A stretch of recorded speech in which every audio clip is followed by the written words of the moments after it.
한 이혼 전문 변호사가 쓴 글에 이혼 상담을 하다 보면 많은 사람이 행복하기 위해 결혼하지만 막상 결혼 생활을 해보면 힘들고 그래서 불행하고 그렇기에 이혼한다고 말한다고 합니다. 그러면서 단순히 힘들다라는 것을 불행으로 연결시켜서 이혼해라는 그런 결론에 이르지 말아야 한다고 그렇게 말합니다. 분명 결혼 생활은 힘든 일이고 불편한 일입니다. 20년, 30년을 자기만의 생활 방식과 문화를 가지고 살아온 두 사람이 하나가 되기 위해서는 많은 갈등이 생길 수밖에 없습니다. 그러나 그 힘듦과 불편함의 과정 가운데 결혼을 하고 자녀를 낳을 때만이 누리게 되는 행복이 있는 것이죠. 그래서 존 파이퍼 목사님은 결혼을 앞둔 당신에게라는 책에서 결혼 생활에 대하여 말하기를 이렇게 말합니다. 완벽하지 않은 아내를 사랑하고 완벽하지 않는 남편을 존경하려면 매일, 매달, 매년 자아를 죽이고 자기를 부인해야 합니다. 이러한 마음과 능력은 하나님에 대한 깊은 만족에서 나옵니다. 남편과 아내의 서로를 향한 사랑은 결혼보다 하나님을 더 기뻐하는 마음, 그 마음 없이는 하나님을 영화롭게 하지 못합니다. 라고 그렇게 말합니다. 이처럼 결혼 생활은 나의 행복을 추구하는 것이 아니라 두 사람이 믿음으로 성숙해 감으로 인해 하나님을 영화롭게 하고 하나님의 뜻을 이루도록 하나님께서 허락하신 배움의 장이며 또 은혜의 장입니다.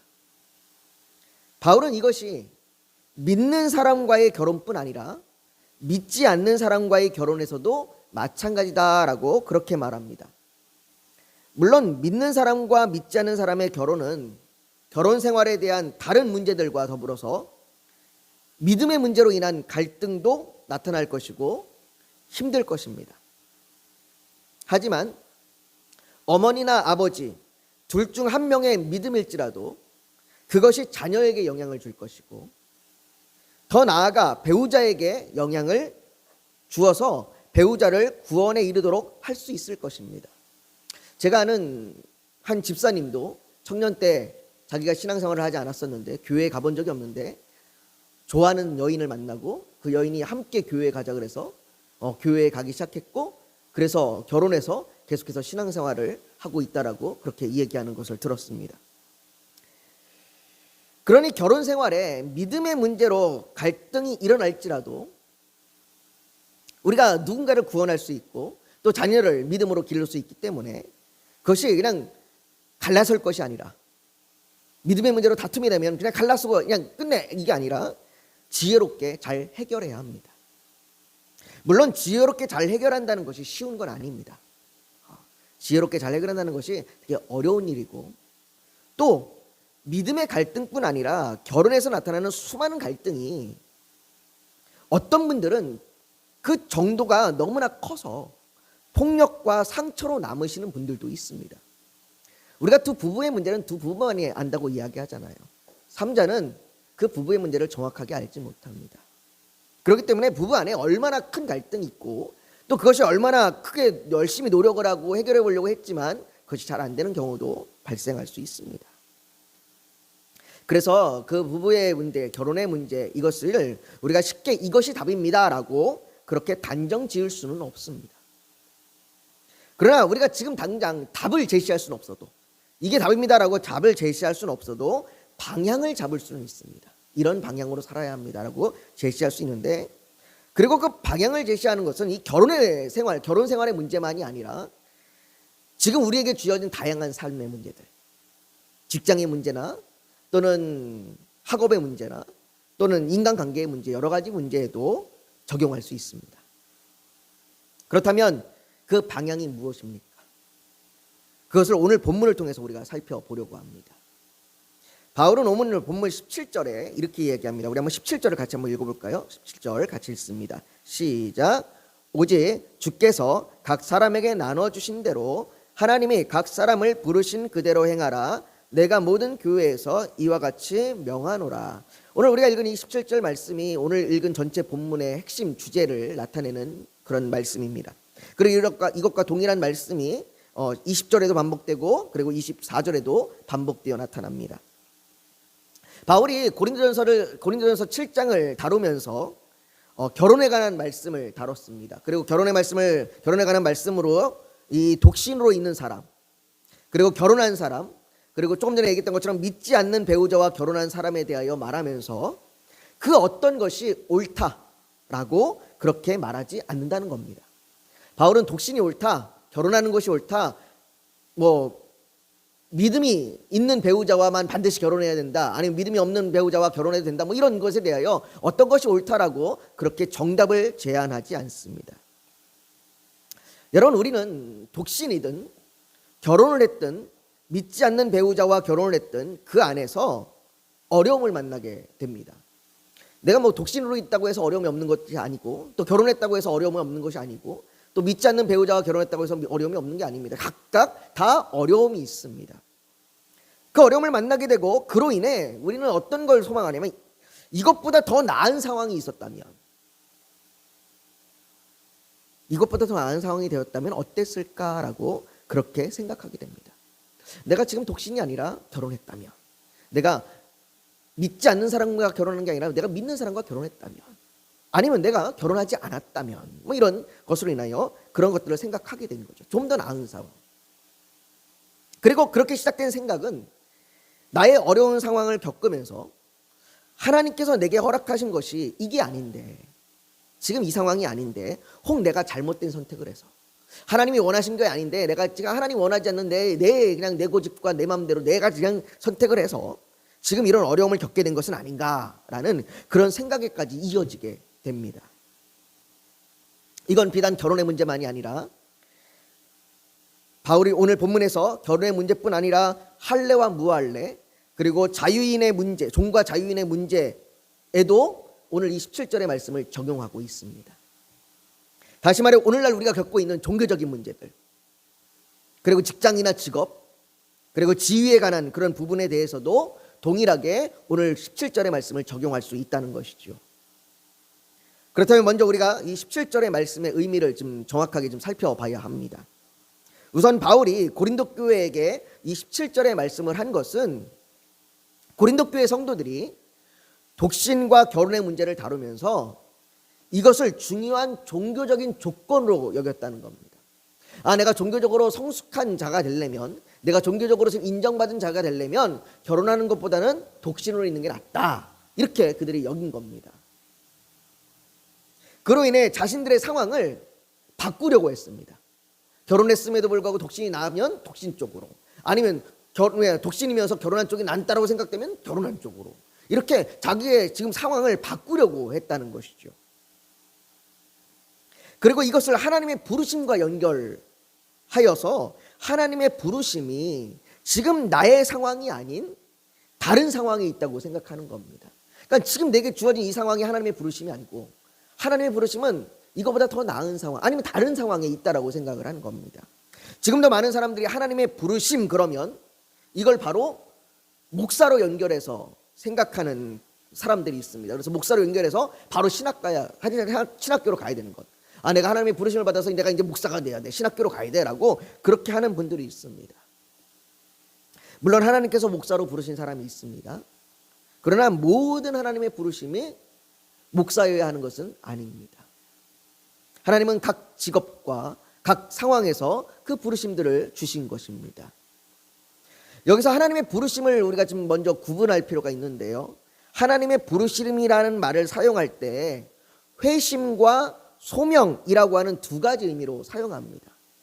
다시 말해 주님께서 죄인이었던 우리를 하나님의 자녀로 부르시는 회심을 말할 때 하나님의 부르심이 있었다라고 그렇게 말합니다. 그때도 하나님의 부르심이라는 말을 사용해요. 그리고 또 한편 바울을 사도로 부르신 것처럼, 하나님께서 나를 사도로 부르셨다라고 얘기하는 것처럼 나의 사명을 위해서 부르시는 소명, 그 소명을 얘기할 때도 하나님의 부르심이라는 말을 사용합니다. 오늘 본문에서 하나님의 부르심을 말하는 것은 두 번째 나와 있는 이 소명에 대해서 얘기하는 겁니다. 하나님께서 나에게 사명을 주시기 위해 부르시는, 네가 이 일을 감당했으면 좋겠다라고 부르시는 그 소명, 소명에 대하여 말하는 겁니다. 즉 하나님께서 우리에게 사명을 위해서 부르실 때에 지금 있는 상황, 우리가 지금 있는 이 처지, 이 성편, 지금 있는 이 상황에서 우리를 부르신다는 겁니다. 그래서 바울이 오늘 17절 말씀에 이렇게 얘기하는 거예요. 오직 주께서 각 사람에게 나눠주신 대로라고 말합니다. 지금 우리에게 주어진 상황은 우리가 벗어나거나 떨쳐버려야 할 것이 아니라 하나님께서 우리에게 나누어 주신 것입니다. 이 말이 지금 우리가 처한 상황을 절대로 벗어날 수 없다는 것이 아니라 지금 이 상황에 하나님께서 주신 거니까 이것은 절대로 못 벗어나, 이게 아니라 하나님께서 이 상황에서 우리를 부르셨고 이 상황이 우리로 말미암아 거룩하게 되기를 원하신다는 겁니다. 좀 더 쉽게 얘기하면 그런 겁니다. 하나님께서 이 직장에 있을 때 나를 부르셨다라고 하면 이 직장을 통하여 나를 통하여 이 직장이 거룩해지길 원하시는 거고, 이 가정이 나를 통하여 거룩해지길 원하는 것이고, 이 교회가 나를 통하여 거룩해지길 원하시는 것, 그것이 하나님의 부르심이라는 거죠. 종종 진학을 위하여 고민하는 학생들이 이렇게 얘기합니다. 하나님의 뜻이 어디 있는지 모르겠습니다. 하나님의 뜻이 어느 곳에 가는, 어느 교회, 어느 학교를 진학하는 것이 맞는지 잘 모르겠습니다라고 고민합니다.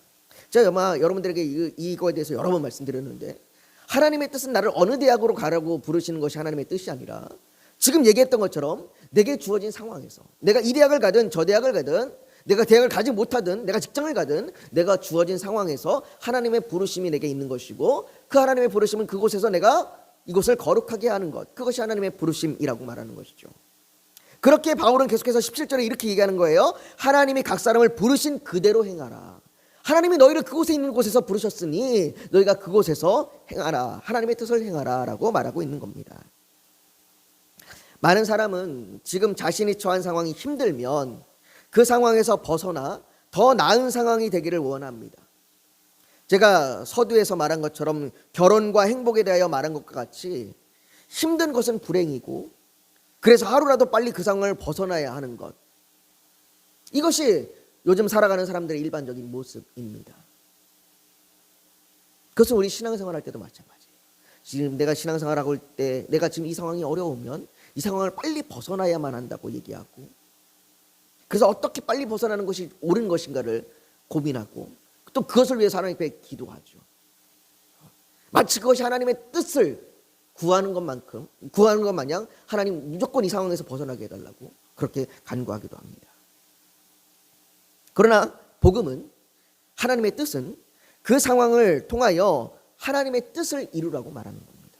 하나님의 거룩하심을 이루라고 말하는 것이고, 하나님의 영광을 나타내라고 말하는 것입니다. 내가 지금보다 더 나은 상황이 되었다고 해서 더 성숙한 그리스도인이 되는 것은 아닙니다. 우리가 종종 보지 않습니까? 내게 물질적인 문제로 힘들어하다가 물질적인 그러한 풍요가 생기고 여유가 생김으로 인해서 더 신앙이 거룩해지는 게 아니라 오히려 하나님을 외면하고 떠나는 일들을 우리는 종종 보게 되기도 합니다. 그럼에도 불구하고 그렇게 생각하는 사람들이 많아요. 내가 지금 더 나아지면 하나님 앞에 내가 더 신실할 수 있을 텐데, 내가 좀 더 나아지면 하나님 앞에 거룩할 수 있을 텐데, 내가 지금보다 더 일찍 예수님을 만났다면 더 신앙생활이 깊어지지 않았을까?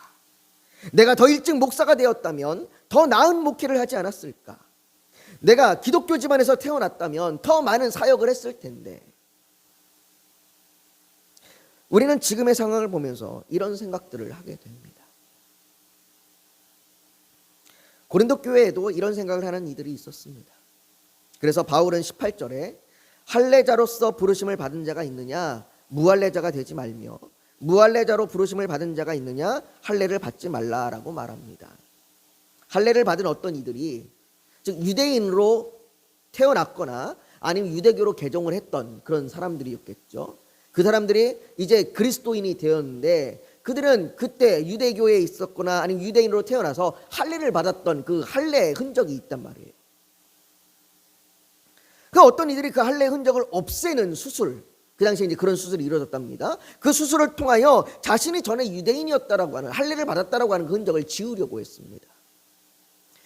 이것이 아마 그 고린도 고린도 지역에 이것이 빈번하게 일어났던 것 같습니다. 사업상의 이유이든 아니면 이방과의 관계를 위해 이유이든 이런 일들이 고린도 지역에서 행해졌고, 그것이 고린도 교회에 있는 성도들도 그것을 따라서 그런 일을 하는 사람들이 있었습니다.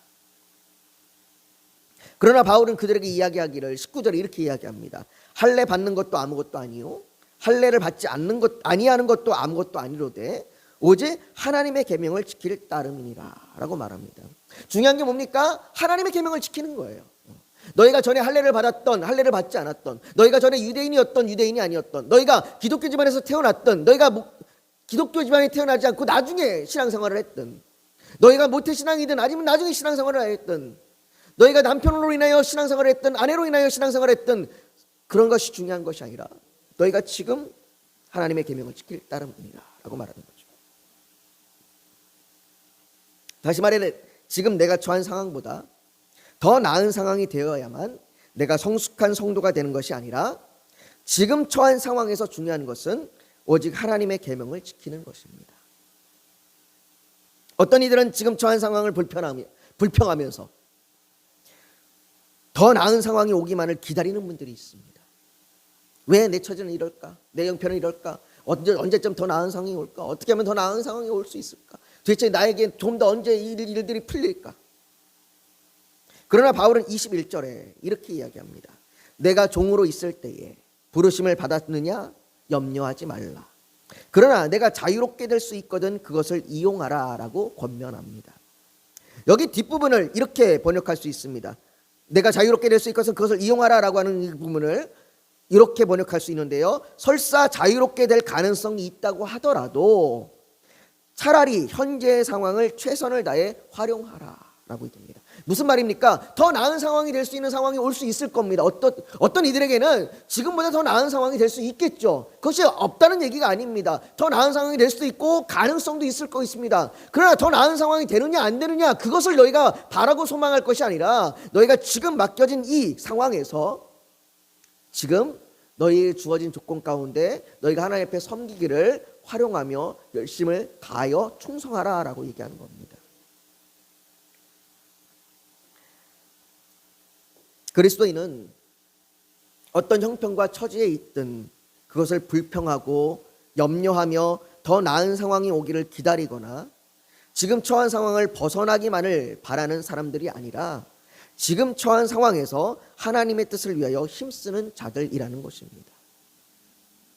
그것이 결혼이든 독신이든 어떤 지위와 직장을 가졌든 내 나이가 어떻든 어떤 가정환경에서 자랐고 어떤 교회에서 신앙생활을 하고 있든지 다 말이죠. 그래서 우리는 지금 내게 허락한 시간, 지금 이 시간, 지금 살아가는 이 시간, 지금 내 나이 이 시간, 이 시간과 이 장소에서, 그것이 가정이든 직장이든 교회든 이웃과의 관계이든 지금 이 장소에서 하나님을 영화롭게 하고 하나님의 뜻을 위해 살아가는 성도가 되기를 소망해야 합니다. 그리고 그것이 오늘 우리가 하나님 앞에 올려드릴 기도의 제목입니다. 하나님 앞에 우리가 기도해야 할 때, 하나님, 내가 주어진 이 상황에서 내가 염려하고 불평하며 살아가는 인생이 아니라 내가 어떻게 하면 더 나은 상황을 추구하고자 나은 상황만을 바라보는 그런 상황이 아니라 내가 이곳에서 하나님께서 주어진 이 소명과 이 하나님의 부르심을 붙들고 내가 최선을 다하여 하나님 앞에 거룩하게 살아갈 수 있도록 내게 말씀하여 주시고 힘을 주시고 도와주시고 인도하여 주시옵소서. 우리가 오늘 저녁에 그렇게 기도하여야 될 줄 믿습니다. 우리는 오늘 그것을 생각하면서 하나님, 내가 주어진 상황 가운데 하나님께 의지하여 기도하오니 하나님, 이 상황에서 내가 주님 앞에 온 마음과 온 뜻과 온 힘을 다하여 주의 뜻대로 살아갈 수 있도록 하나님 앞에 영광을 돌릴 수 있도록 나를 도와주시옵소서. 우리 그렇게 주여 한번 부르짖고 같이 기도하며 나아가길 원합니다. 같이 기도합니다. 거룩하신 아버지 하나님, 우리의 처지와 형편이 때로는 아버지 하나님 우리의 생각과 달라서 아버지 우리가 염려하고 근심하고 불평하고 정말로 이 상황이 벗어나기만을 간절히 바라고 있습니다. 그러나 아버지 하나님, 하나님의 뜻은 우리가 그 상황을 벗어나는 것이 먼저가 아니라 우리가 지어진 상황 가운데 하나님의 뜻을 이루는 것이 먼저입니다.